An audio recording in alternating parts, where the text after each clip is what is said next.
కరుణ గారు నమస్తే. నమస్కారం. సమాజంలో ఆడవాళ్ళకైనా మగవాళ్ళకైనా చిన్నవాళ్ళకైనా పెద్దవాళ్ళకైనా బయటికి రావాలంటే భయం వేస్తుంది. ఒకప్పుడు ఆడవాళ్ళు భయపడేవాళ్ళు, రేపులు మానభంగాలు ఇంకా ఏవేవో అవుతున్నాయని. కానీ ఇప్పుడు పరిస్థితి మగవాళ్ళు కూడా భయపడాల్సి వస్తుంది. చిన్నపిల్లలు కానీ పెద్దవాళ్ళు కానీ. కరోనా వచ్చిన టైంలో అందరూ గవర్నమెంట్ రూల్ ఈ విధంగా పెట్టింది, లాక్డౌన్ పెట్టింది కాబట్టి ఇంట్లో ఉండేవాళ్ళు. అఫ్ కోర్స్ ఇంట్లో ఉన్న వాళ్ళకు కూడా ఎటువంటి అనుభవాలు జరగాలో, చెడు సంగతులు జరగాలో వాళ్ళకి జరిగాయి. కానీ ఎందుకు ఇలా జరుగుతుందంటారు? ఎందుకు ఇంత భయపడాల్సి వస్తుందంటారు? ఆడవాళ్ళకైనా మగవాళ్ళకైనా పనులు చేసుకోకుండా బయట ఉండలేము, ఇంట్లో ఉండలేము. కడుపు నిండడానికి, పొట్ట నిండడానికి, మిగతా అవసరాలు తీరడానికి డబ్బు అవసరం, బయటికి రావాలి. ఆడవాళ్ళు మగవాళ్ళు ఈక్వల్ గా ఉద్యోగాలు చేస్తున్నారు. ఎందుకు ఇలా భయపడి బ్రతకాల్సి వస్తుంది మనమంతా? చెప్పాలి మీరు. తప్పకుండా తల్లి. ఈ సందర్భంగా నేను మీకు ఒక మంచి కథ చెప్తానే. చెప్పండి. అందరూ కూడా శ్రద్ధగా వినండి. అనగనగనగనగనగా ఒక ఊరు, ఆంధ్రప్రదేశ్లో ఒక ఊరు. ఆ ఊళ్ళో ఒక తల్లిదండ్రులకి ఓ పిల్లాడు. వాడు చక్కగా ఆడుతూ పాడుతూ కేరింతలు కొడుతూ చదువుకుంటూ అలా అలా అలా స్కూల్ చదువు అయిపోయిన తర్వాత అక్కడి నుంచి కొంచెం దగ్గరలో ఉన్న సిటీకి చేరి అక్కడ పెద్ద చదువులు చదువుకున్నాడు. ఆ చదువు కూడా పూర్తి అయిపోయే సమయంలో వాడికి ఒక మంచి థాట్ వచ్చింది. నేను ఇంకా నెక్స్ట్ చేయవలసింది జాబే కదా, ఉద్యోగం పురుష లక్షణం. ఎంత తల్లిదండ్రులకి ఆస్తిపాస్తులున్నా నేను ఏదో ఒక పని చేసి డబ్బు సంపాదించాలి అనేటువంటి ఆలోచన అతగాడికి వచ్చింది. మంచి ఆలోచన, క్వైట్ న్యాచురల్. మగపిల్లలకి అలాంటి ఆలోచన వస్తేనే మంచిది, రాకపోతే మనం సందేహించాలి. కరెక్ట్. అవును. సో అటువంటి ఆలోచన వచ్చిందే తడవగా ఏం చేద్దాం ఏం చేద్దాం ఏం చేద్దాం అని రకరకాలుగా పరిపరి విధాలుగా ఆలోచించాడు. ఆలోచించి సరే నేను కంప్యూటర్ ఇవన్నీ ఆపరేట్ చేయగలను కదా అని చెప్పి ఒక చక్కటి యూట్యూబ్ ఛానల్ ఓపెన్ చేశాడండి. ఓకే. ఓపెన్ చేసిన తర్వాత ఆ యూట్యూబ్ ఛానల్లో ఏం ప్రోగ్రామ్ చెయ్యాలి, ఎలా చెయ్యాలి అనేది మళ్ళీ వాడికి క్వశ్చన్ మార్క్. ఏం చేస్తే జనాదరణ లభిస్తుంది, అవును, లక్షల్లో కోట్లలో జనం చూడాలి అంటే ఎంత వెరైటీగా ఉండాలి. ఇప్పుడు అనేక యూట్యూబ్ ఛానల్స్ ఉన్నాయి. వాటిలో వేటిలో రానటువంటి క్రొత్తదనంతో కూడిన ఒక కార్యక్రమం చెయ్యాలి అని సంకల్పించుకుని రకరకాలవి పెట్టాడు. కామెడీ పెట్టాడు, తర్వాత మెన్స్ కి ఉపయోగపడేది పెట్టాడు, ఉమెన్ కి ఉపయోగపడే వంటలు గంటలు పెట్టాడు, రకరకాలవి ఏవో చేశాడు. ఏది క్లిక్ అవ్వలా. ఆఖరికి సెక్స్ ప్రోగ్రాంలు కూడా కొన్ని చేసి పెట్టాడు. ఓకే. అవి ఇంట్రెస్ట్ గా చూస్తున్నారు అని చేత అవన్నా చూస్తారేమో అని చెప్పేసి ఆ రకమైనటువంటి బూతు కార్యక్రమాలు, అశ్లీల కార్యక్రమాలు ఏవో కొన్ని అలాంటి ఆ టైపు కూడా ఏవో చేశాడు ప్రయత్నం. అవి పెద్దగా క్లిక్ అవ్వాల. ఆ జనానికి అన్ని అలవాటు అయిపోయాయి కదా. అవును. ఆ బూతు నీతి రెండు ఒకటే, నదీనాం సాగరోగతి. అన్ని వాళ్ళు ఎలా చూస్తారో అలా తోసేస్తారు. వాళ్ళకి ఇంట్రెస్ట్ ఉండేది కొత్తదనం కావాలి. సరే బాగా ఆలోచించాడు. బాగా ఆలోచించి మానవుడి బలహీనత ఏమిటి, ఫ్రీగా ఏదైనా వస్తుందంటే వెనకటికి ఏదో సినిమాలో చెబుతాడు, ఫ్రీగా వస్తే కదా. అవును. అలాగా ఫ్రీగా దొరుకుతోంది అంటే వేలల్లో లక్షల్లో జనం పరుగులు తీసుకుంటూ వెళ్ళిపోతారు ఫ్రీ ఐటమ్ కోసం. సో ఇదొకటి వాడి దృష్టిలో పెట్టుకున్నాడు. మనం కూడా జనానికి ఉచిత పంపిణీ ఏం చేయగలం అని ఆలోచించాడు. ఉట్టి కొట్టలేనమ్మా స్వర్గానికి ఎగిరిందట. అలాగా వీడే ఒక అవ్వాగాడు. అవును. వీడి దగ్గర దమ్మిడి లేదు. తల్లిదండ్రులకి ఆస్తుంది కానీ వాడి దగ్గర లేదు కదా, నో జాబ్. మరి ఉచితంగా జనానికి ఏమి సహాయం చేయగలడు? He have to earn money, then he can do some సేవా ప్రోగ్రామ్స్. ఇది ధన సంబంధిత సేవలు చెయ్యాలి అంటే ధనం సంపాదించాలి. ధనార్జన కోసము ఈ యూట్యూబ్ ఛానల్ పెట్టాడు. అది ఏదో కొన్ని జిమ్మిక్కులు చేసి అలా ఇలా చేసి మొత్తానికి ఒక కార్యక్రమం చేస్తే అది ఒకటి 2 3 10 ట్రై చేశాడు, సరిగ్గా క్లిక్ అవ్వాల. చివరికి అలా ఇలా కొంత చిల్లర డబ్బులు పెట్టుకొని చేతిలో గుడిసెల్లో ఉండే పేదవాళ్ళు ఉంటారు కదా, వాళ్ళ దగ్గరికి వెళ్ళి వాళ్ళకి డబ్బులు ఇలా ఇస్తూ వీడియో తీసాడు. Publicity stunt. వాళ్ళకి ఇలా డబ్బులు ఇస్తూ వీడియో తీశాడు, అవి పెట్టాడు. నిజంగా ఇవ్వట్లేదు, ఇచ్చాడు, ఇస్తున్నాడు కూడా. ఏదో ఇప్పుడు తాగుబోతుకి 10 రూపాయలు లేదు తాగడానికి, సారాయి ప్యాకెట్ కొనుక్కోవడానికి, వాడికి 500 ఇచ్చాడు ఈయన. బాబు అన్నం లేదు, 10 రోజులు అయింది తిని, మా కుటుంబం అంతా అల్లాడిపోతున్నాం అంటే వాడికి 500 ఇచ్చి వీడియో తీశాడు. వాడు తాగడానికి అడిగాడో తిండికి అడిగాడో తెలియదు, ఇచ్చాడు. వీడి స్వార్థం వీడియో కోసం, వాడికి ఏంటి తాగుడు కోసం వాడు తీసుకున్నాడు. ఆ రకంగా కొంతమందికి కొంత డబ్బులు, కొన్ని తినుబండారాలు, ధాన్యాలు, ఇవన్నీ అలా ఇవ్వడము, వీడియోలు తీయడం, వాటిని చూపించడం మొదలు పెట్టాడు. ఈ యూట్యూబ్ అనేది ప్రపంచ వ్యాప్తంగా అందరూ చూడగలుగుతారు కదా. సో కొంతమందిని అట్రాక్ట్ చేసింది, అది బాగా వ్యూస్ వచ్చాయి. అలా మెల్లమెల్లగా యూట్యూబ్ లో డబ్బులు రావడం మొదలైంది వాడికి. ఎప్పుడైతే డబ్బులు రావడం మొదలైందో ఆ డబ్బులోంచి 3 వంతులు డబ్బు తీసుకొని ఈ కార్యక్రమాలు విరివిగా చేయడము, వీడియోలు తీయడము, అప్లోడ్ చేయడము, ఇది పెట్టుకున్నాడు ప్రోగ్రామ్ గా. మంచి విషయమే, అందరూ చూస్తున్నారు, ఆనందిస్తున్నారు, ఆ పుచ్చుకున్న వాళ్ళు ఆనందిస్తున్నారు. సరే, ఇంత చిన్న కుర్రవాడికి ఇంత దాతృత్వ గుణం ఏంటి అని చూసేవాళ్ళు కూడా అభినందిస్తూ ఎక్కువ మంది చూడడం మొదలు పెట్టారు. అక్కడికి వరకు బానే ఉంది, తల్లి బిడ్డ న్యాయంగా. రాను రాను రాజుగురు ఏమవుతుంది, గాడిదవుతుంది. అది ఈ గాడిదపానికి వక్ర బుద్ధి స్టార్ట్ అయింది. ఎప్పుడైతే అమితంగా డబ్బులు సంపాదన మొదలైందో, ఇంకా ఎక్కువ డబ్బు రావాలంటే నేనేం చెయ్యాలి ఆలోచించాడు. బెట్టింగ్స్, ఈ బెట్టింగ్ యాప్లు ఉంటాయి కొన్ని, వాటిని తన ఛానల్ ద్వారా పబ్లిసిటీ ఇవ్వడం మొదలు పెట్టాడు. బెట్టింగ్ ఛానల్స్ ని, అదే బెట్టింగ్ ప్రోగ్రామ్స్ గురించి తన ఛానల్లో పబ్లిసిటీ, వాటికి.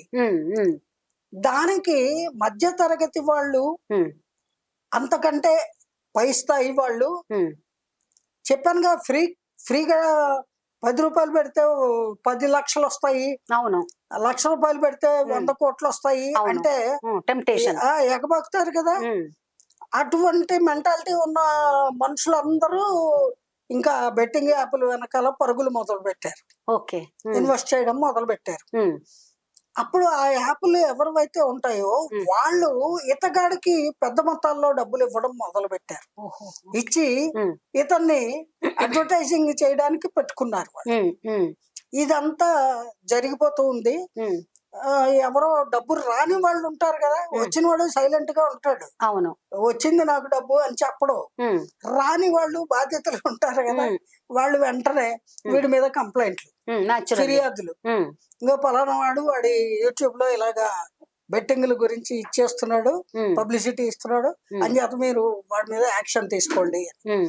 సో ఈ రకమైనటువంటి కంప్లైంట్లు ఇస్తే వాటిని పెద్దగా పట్టించుకోలేదు. ఆ కంప్లైంట్స్ ని ఏదో పిలిచి వార్నింగ్లు ఇచ్చి వాడిని విడిచిపెట్టేయడము, లేదా వాడు కూడా అక్కడ ఏమన్నా మ్యానిప్లికేషన్ చేసి బయటకు వచ్చాడో, మొత్తానికి అక్కడి నుంచి తప్పించుకున్నాడు. పోలీసులకి గట్టిగా మాటుకోలేదు వీడు, దొరకలా. ఈ కుర్రవాడు రాను రాను టార్గెట్ గా ఎవరిని పెట్టుకున్నాడు, నిరుపేదల్ని, రోడ్ల మీద బొమ్మలు అమ్ముకునేవాళ్ళు, అడుక్కు తినేవాళ్ళు, గుళ్ళ ముందు అక్కడ ఇక్కడ నిరుపేదలు, ఉండడానికి ఇల్లు కూడా లేని వాళ్ళు, గుడిసెల్లో ఉండి చదువుకోవాలనే ఆసక్తి ఉండి చదువుకోలేడానికి కావలసినటువంటి ఆర్థిక సహాయము చేసే వాళ్ళు లేక బాధపడే పిల్లలు, అటువంటి కుటుంబాలు, ఇవన్నీ వీడు 2-3 పని వాళ్ళను పెట్టుకొని వాళ్ళకి జీతాలు ఇచ్చి ఎంక్వైరీలు మొదలు పెట్టాడు. ఎంక్వైరీలు మొదలు పెట్టి అటువంటి వాళ్ళని ఏరి కోరి టార్గెట్ చేసి వాళ్ళకి వెళ్ళి సహాయాలు చెయ్యడము, అది వీడియో తీయడము, అది ప్రజాదరణ పొందడము, ఇవన్నీ ఆటోమేటిక్ గా జరిగిపోతున్నాయి. ఇట్లాంటి కార్యక్రమాలు చేస్తే ఎవరు మెచ్చుకోరండి. పేదవాళ్ళకి అవును. సహాయం చేస్తున్నాడంటే అవును. అందరూ శబాష్ శబాష్ శబాష్ అంటారు కదా. ఉమ్, అలా వాడు ఉమ్, ప్రజాదరణ పొంది ఉమ్, వాడొక ఈ యూట్యూబ్లు నిర్వహించే వాళ్ళందరిలో ఉమ్, నంబర్ 1 యూట్యూబరు. ఉమ్, చాలా దాతృత్వపు గుణము కలవాడు, మంచి పేరు చాలా వచ్చేసింది. మంచివాడు, ఉమ్, చిన్న వయసులోనే పెద్ద సేవా కార్యక్రమాలు చేస్తున్నాడు ఉమ్, అని ఉమ్, 70% అతని వల్ల లాభ పొందిన వాళ్ళందరూ సబ్స్క్రైబర్లుగా మారిపోయారు. ఓకే. ఉమ్, మెచ్చుకోవడాలు, ఉమ్, అభినందించడాలు ఇవి ఓ పక్కన జరుగుతున్నాయి. ఉమ్, ఒక 30% ఉమ్, వీడికి ఆల్ ఆఫ్ సడన్ ఇలాగా లక్షలు కోట్లు ఎక్కడి నుంచి వస్తున్నాయి అని డౌట్ మొదలైంది. ఉమ్, వాళ్ళు తవ్వకాలు మొదలెట్టారు, ఉమ్, ఇన్వెస్టిగేషన్. ఉమ్, వాడిని రకరకాలుగా ఇంటర్వ్యూ చేసి అడిగారు. ఉమ్, ఎన్ని రకాలుగా తికమక పెట్టి కింద మీద చేసి అడిగినా కూడా ఉమ్, ఆడ ఒకటే స్టాండ్. ఉమ్, నేను యూట్యూబ్ ద్వారా సంపాదించి నా కష్టార్జితంతో అందరికీ నేను చేయగలిగిన సేవ చేస్తున్నాను ఉమ్, అని చెప్పాడు. ఉమ్, ఏమండి పాపం పెద్ద పెద్ద దాతృత్వ గుణం ఉన్న భారతంలో కర్ణుడితో సహా ఎవరు కూడా అలా చెప్పుకొని ఉండరు. ఉమ్, వాళ్ళు ఈ చేత్తో చేసింది రెండో చేతికి తెలీదంట. తెలియకుండా అవును. చేసేవాళ్ళు. ఉమ్, దానము అనేది ఉమ్, కుడి చేత్తో చేస్తే ఎడం చేతికి కూడా తెలియకూడదు తెలియకూడదంటారు. అంటారు పెద్దలు. అవును. అవును. మరి ఈ పెద్ద మనిషి ఉమ్, ప్రపంచం మొత్తానికి ఉమ్, ప్రకటించుకుంటూ వీడియోలు తీసుకుంటూ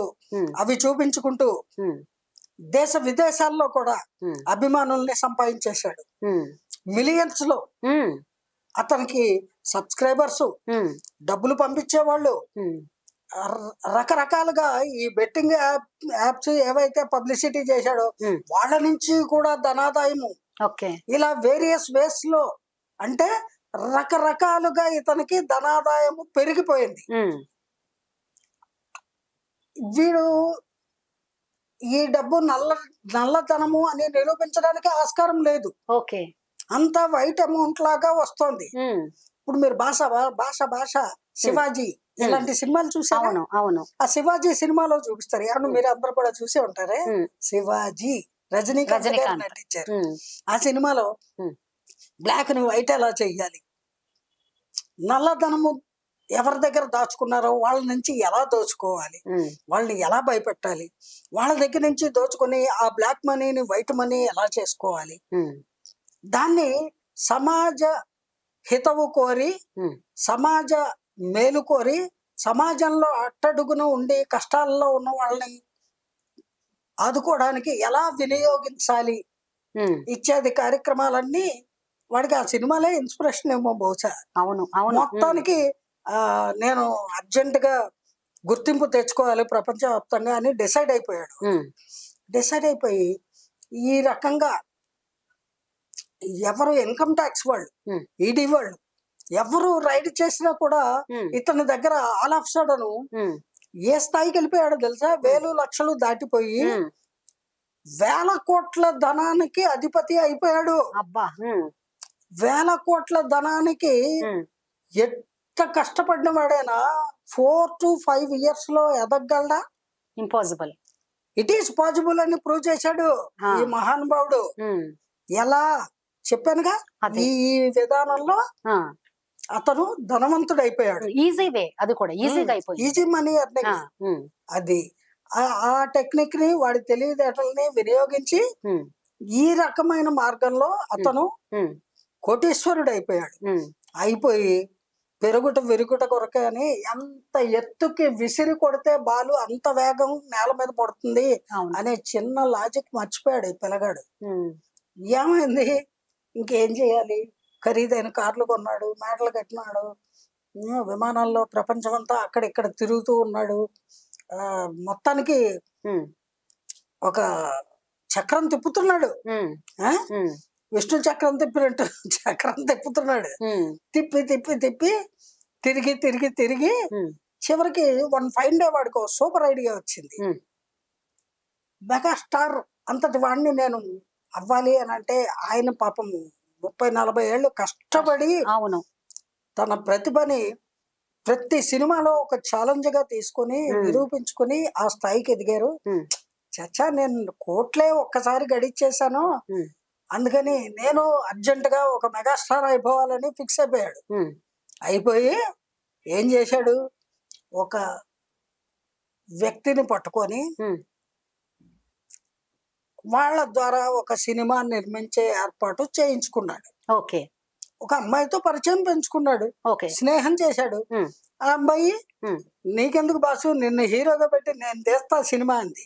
ఇతడే నిర్మాత, ఇతడే హీరో. కాదండి, నిర్మాత. అతగాడి స్నేహితురాలు ఓకే. నిర్మాత. ఓకే. ఆవిడ ఆల్రెడీ ప్రొడ్యూసర్, ఏవో కొన్ని సినిమాలు తీసిందట. ఉమ్, ఇతన్ని పెట్టుకొని హీరోగా ఉమ్, ఒక చిత్రం ఆరంభించింది. ఉమ్, ఆ సినిమా పేరేమిటో తెలుసా? ఉమ్, మెగా. ఉమ్. సినిమా పేరే మెగా. ఓకే. పేరు పెట్టేసుకుంటే మెగా అయిపోతారా?